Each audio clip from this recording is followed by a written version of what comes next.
Hello everyone, welcome back with chapter 5th of Political Science NCERT class 6. Today we will discuss about what is Panchayati Raj, what is the functions and roles of the Panchayati Raj institution.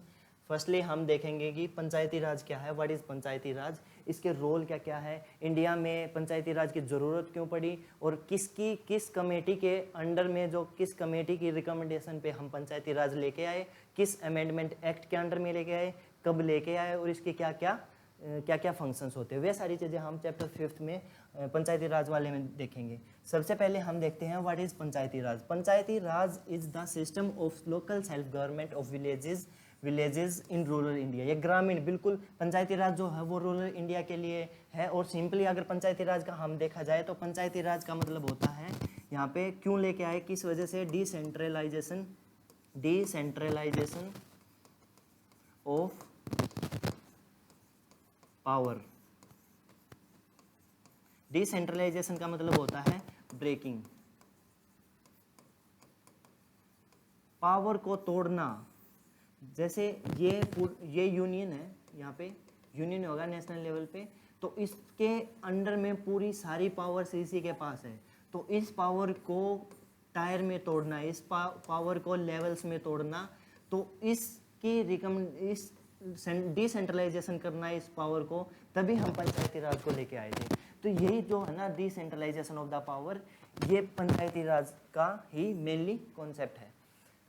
ये जो है पंचायती राज जो है under 73rd of constitutional amendment act 1992। पंचायती राज जो था 73rd, जो अपने 73वें जो संवैधानिक संशोधन हुआ था, उसी में हम इसको लेके आए थे। वो इसकी रिकमेंडेशन पे लेके आए थे, वो हम नीचे देखेंगे कमेटी के अंडर में।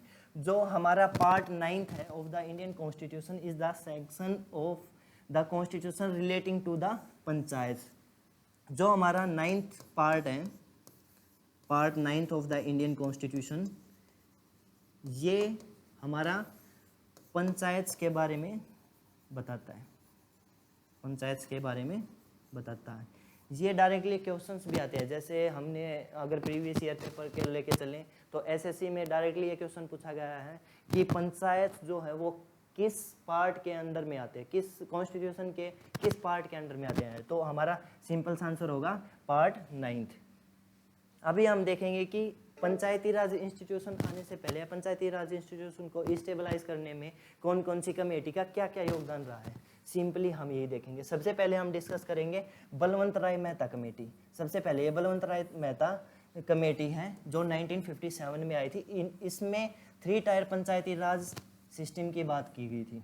3 टायर पंचायती सिस्टम राज, इसका सिंपली मीनिंग ये है, हम इस चार्ट में देखते हैं, इस फिगर में देखते हैं। सबसे ऊपर है हमारा जिला परिषद। जो पंचायती राज है उसको 3 टायर में बांटा गया है। वो अंडर बलवंत राय मेहता कमेटी के अंडर में बांटा गया था 1957 में जो आई थी। और उसका स्ट्रक्चर ये है, जैसे जिला परिषद है डिस्ट्रिक्ट लेवल पे, पंचायती समिति है जो ब्लॉक लेवल पे होती है, और ग्राम पंचायत होती है वो विलेज लेवल पे होती है। अब हम ग्राम पंचायत में 2 कॉन्सेप्ट और यहाँ पे लेके आएंगे। एक तो होती है ग्राम सभा, यहाँ पे होती है ग्राम सभा और ग्राम पंचायत। आगे हम इसको डिटेल में देखेंगे। ग्राम पंचायत और ग्राम सभा आती हैं, जो कि हमारी ग्राम पंचायत में ये ग्राम सभा और ग्राम पंचायत का ये सिंपल ये होता है। तो ये जो है ना, ये 3 टायर सिस्टम है अंडर बलवंत राय मेहता कमेटी 1957। सेकंड कमेटी हम देखते हैं अशोक मेहता कमेटी। इसमें क्या किया था, 2 टायर सिस्टम की बात की गई थी। Political parties should participate at the all level of the elections. इसमें रिकमेंड किया गया था कि जो पॉलिटिकल पार्टीज होती हैं वो विलेज लेवल पे जो होती हैं उसमें भी हर इलेक्शंस में पार्टिसिपेट कर सकती हैं। सिंपली इसका ये था। फिर आती है जीवी के राव कमेटी। ये प्लानिंग कमीशन ने अपॉइंट की गई थी ये कमेटी, और इसमें सारा self government institutions resulting in the system comparable of the grass without roots. इसमें सिंपली ये बताया था 1985। एनसीईआरटी में जितना दे रखा उसके एडिशनल मैंने बहुत सारे पॉइंट्स इसमें ऐड कर रखे हैं। अभी आपको अगर मैं इलेबोरेट करने लग जाऊंगा तो एनसीईआरटी के बियॉन्ड जाएगा, लेकिन फिर भी मैंने इसमें बहुत सारे कॉन्सेप्ट ऐड कर रखे हैं, तो आप इनको भी नोट डाउन करते रहिए। जैसे पहली कमेटी हमने देख ली, सेकंड हमने ये देख ली, थर्ड कमेटी ये आई थी, और जो 4th कमेटी है जो LM सिंह वी कमेटी 1986 में आई थी। इसमें 73rd और 74th कॉन्स्टिट्यूशनल अमेंडमेंट एक्ट जो 1992 में आया था, 1992 में आया था, वो एल एम सिंह वी जो कमेटी थी उसके रिकमेंडेशन के बेस पे आया था। इसमें हम देखते हैं कि क्या इसका जो एल एम सिंह वी जो कमेटी थी इसकी रिकमेंडेशन पे जो 73rd जो अमेंडमेंट एक्ट आया था वो डायरेक्टली पंचायती राज इंस्टीट्यूशन के रिगार्डिंग था, ये 1992 में आया था। और 74th का क्या है, 74th कॉन्स्टिट्यूशनल अमेंडमेंट एक्ट में क्या हुआ था, 74th कॉन्स्टिट्यूशनल अमेंडमेंट में म्यूनिसिपैलिटीज़ को लेके आए थे। और जैसे कि हमने अभी बात की है, जो बलवंत राय मेहता कमेटी थी उसमें जो पंचायती राज है उसका 3 टायर में उसको डिवाइड कर रखा है। जिला डिस्ट्रिक्ट, फिर आ गया पंचायती समिति जो ब्लॉक लेवल पे है, और फिर आ गया विलेज लेवल पे, ये 3 में। इसमें जो 74th कॉन्स्टिट्यूशनल अमेंडमेंट एक्ट हुआ था, इसमें अमेंडमेंट एक्ट में क्या हुआ था, जो म्यूनिसिपैलिटीज़ था ना उनको भी 3 टायर में डिवाइड किया गया था। म्यूनिसिपैलिटीज़ की जो होती है म्यूनिसिपैलिटीज़ काउंसिल और कॉरपोरेशन, और म्यूनिसिपैलिटी पंचायत, ये सारी चीज़ें हैं, ये 3 टायर में इसमें 74th में लेके आए थे। लेकिन आज हमारा टॉपिक है पंचायती राज, तो हम आज पंचायती राज को डिटेल में देखेंगे। और जो म्यूनिसिपैलिटीज़ का है वो रूरल एडमिनिस्ट्रेशन इसके अंडर में आएगा, जो हमारे आने वाले चैप्टर्स में आएगा। अभी हम देखते हैं ग्राम पंचायत सभा क्या होती है। हमने ग्राम पंचायत सभा के बारे में बहुत सुना होगा, जो गांव से बिलोंग करते हैं वो रिलेट भी कर पाते होंगे आज अपने आप को। जैसे कि सरपंच होते हैं, सरपंच इलेक्टेड हेड होते हैं, हेड ऑफ द विलेज होते हैं, और उसमें क्या होता है, the members of the gram panchayat are elected directly by the voting age village population of the period of the 5 year.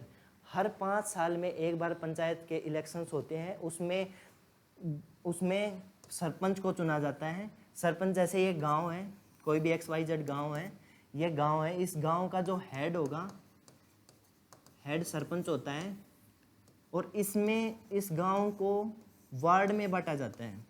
इस गांव के बहुत सारे वार्ड होते हैं, उस वार्ड के बेसिस पे हम हर मेंबर्स को इलेक्ट करते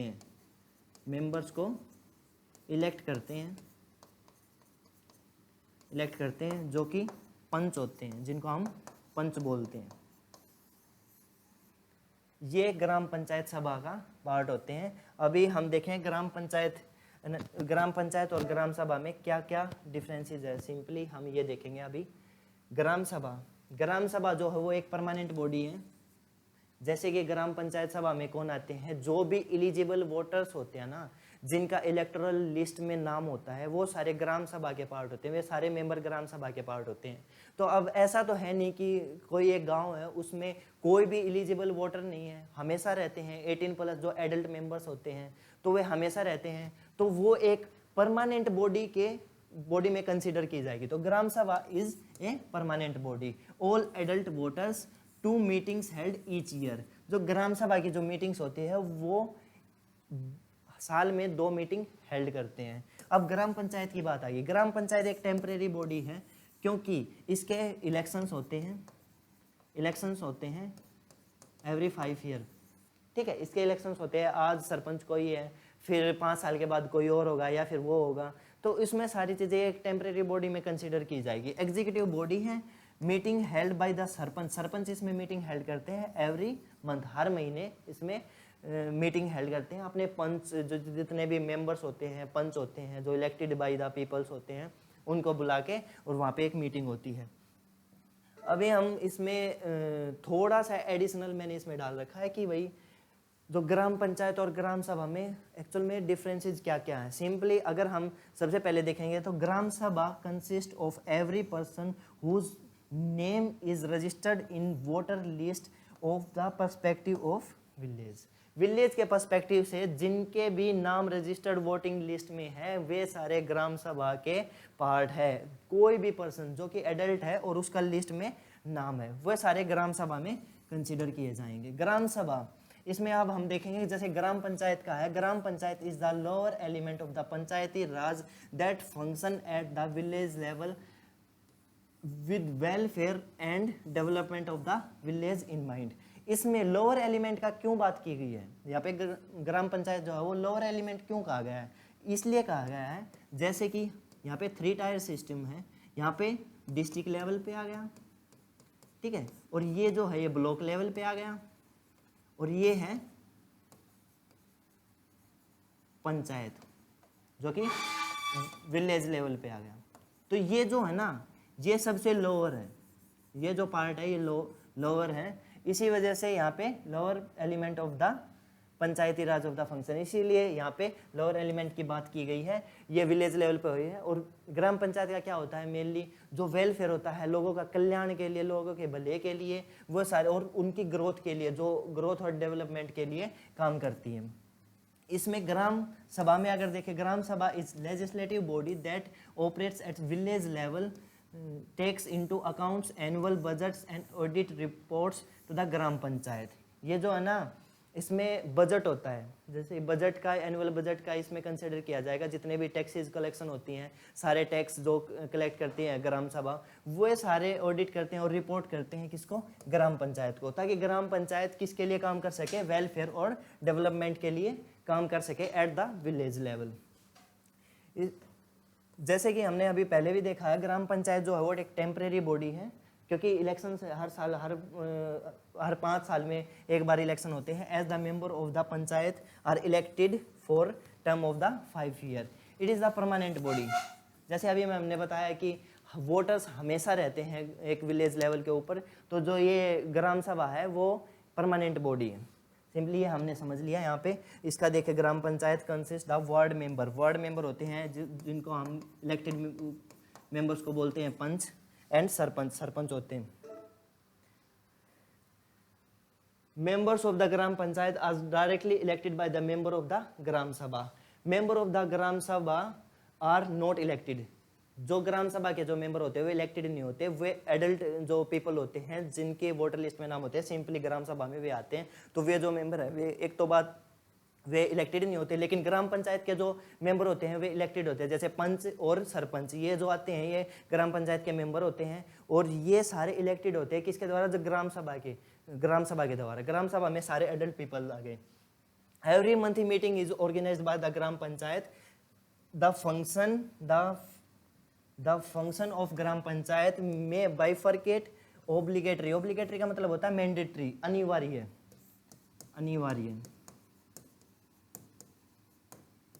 अनिवार्य, and optional function. The obligatory functions include civic roles such as sanitation, drains and ponds, wells,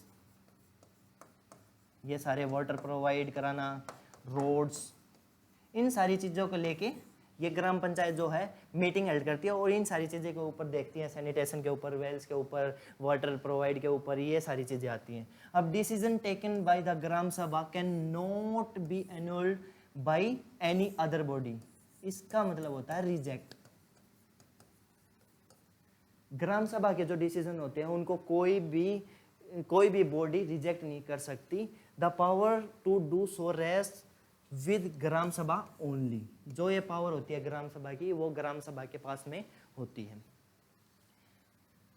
let's discuss about function of gram panchayat.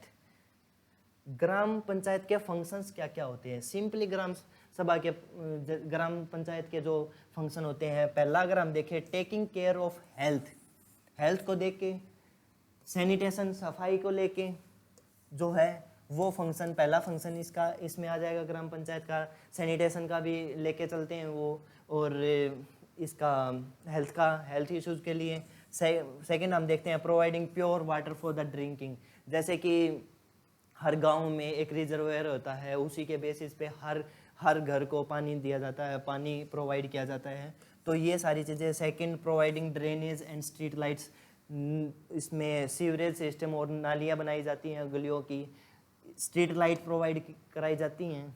Housing के लिए फंक्शन होता है। Establishing the khadi and village industry, village industry बना सकते हैं, जैसे कि विलेज इंडस्ट्री हमारी पंचायत की ज़मीन होती है, पंचायत की ज़मीन होती है, लैंड होती है, तो उस पे हम कोई भी इंडस्ट्री बना सकते हैं लोगों के वेलफेयर के लिए और डेवलपमेंट के लिए, अगर हमारे पास फंड्स हैं, अगर हमारे पास फंड्स हैं। और फंड के सोर्सेज क्या क्या हैं, फंड के भी अपने अपने सोर्सेज हैं, वो हम नीचे देखेंगे फंड के एक्चुअल में सोर्सेज क्या क्या है। अगर हमारे पास फंड्स हैं तो ही हम पंचायती जो पंचायत सिस्टम है वो हमारे यहाँ पे विलेज इंडस्ट्री को स्टेबलाइज कर सकते हैं, अदरवाइज नहीं कर पाते हैं क्योंकि उनके पास फंड्स नहीं होते। अभी हम फंड्स का भी देख लेंगे। Providing elementary education, elementary education को भी प्रोवाइड कराती है। आगे देखते हैं source of fund of the gram panchayat. अब हम देखते हैं source of the funds gram panchayat. Gram panchayat के सोर्सेज क्या क्या हैं ये देखते हैं। Collection of taxes of the houses market places, houses के ऊपर टैक्सेस होते हैं उनको ग्राम पंचायत कलेक्ट करती है। मार्केट प्लेसेस, जैसे कि मार्केट प्लेसेस का यहाँ पे देखा जाए तो पंचायती जो ज़मीन होती है, पंचायती जो ज़मीन होती है उसमें जो मार्केट के लिए जो शॉप को बनाया जाता है वहाँ से जो रेंट आता है वो सारा फंड आएगा किसका, पंचायती सिस्टम में, पंचायती ग्राम पंचायत का, उसमें यह फंड का सोर्स हो जाएगा। Government schemes fund received through the various, government schemes होती हैं बहुत सारी, जैसे हर घर में हर गांव को रोड से कनेक्ट करना, बहुत सारी स्कीम्स हैं। उनके अंडर में भी हमारी जैसे हाउसिंग की आती हैं, तो वे सारी चीज़ें सोर्सेज होती हैं। Various department of the government through the जनपद एंड जिला पंचायत। जनपद का यहाँ पे क्या होता है, ब्लॉक लेवल पे, जनपद यहाँ पे ब्लॉक होता है।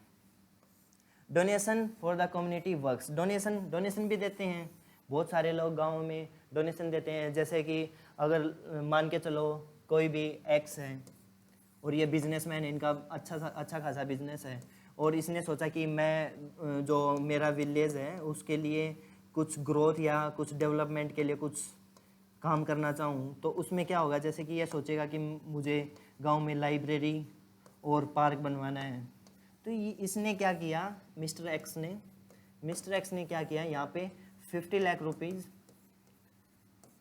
ग्राम पंचायत को दे दी, ग्राम पंचायत को दे दी और ग्राम पंचायत को बताया कि मेरा जो ये 50 लाख का जो फंड है या 50 लाख के जो मैं पैसे डोनेट कर रहा हूँ वो उस पर मुझे लाइब्रेरी और पार्क के ऊपर काम करना। तो ये जो 50 लाख रुपीज़ हो गए ना, 50 लाख जितने भी हैं, ये source of the fund of the gram panchayat. अब ग्राम पंचायत के पास 50 लाख रुपए आ गए और अब वे पार्क और लाइब्रेरी के ऊपर काम करेंगे।